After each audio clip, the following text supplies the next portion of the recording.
wani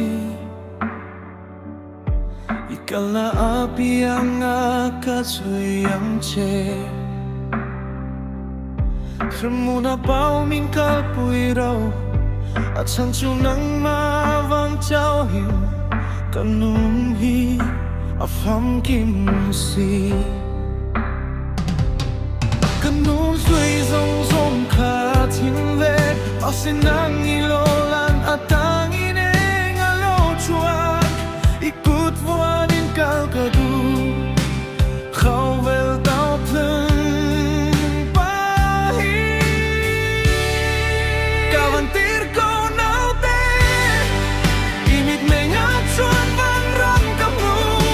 Kamamam song sang ini Katsilong hitani Vantirhkoh nau te Ikyang ahyang kahim Khau vel yat min se tiam lo ma se Nang men chuan ka pham kim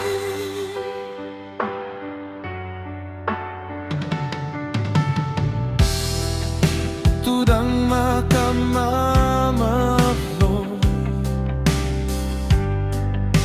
Nang chau hi katang matao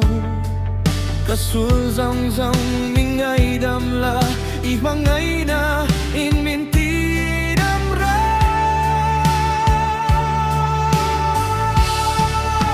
Vantirhkoh nau te Imit mengat chuan van ram kamu Kamamam song song ini Katsilong hitani Vantirhkoh nau te Ikyang ahyang kahim Khau vel yat min se tiam lo ma se Nang nin chuan ka pham kim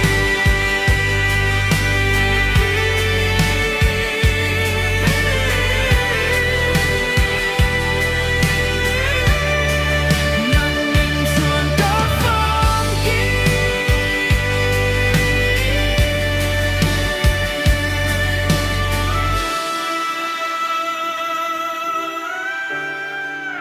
Vantirhkoh nau te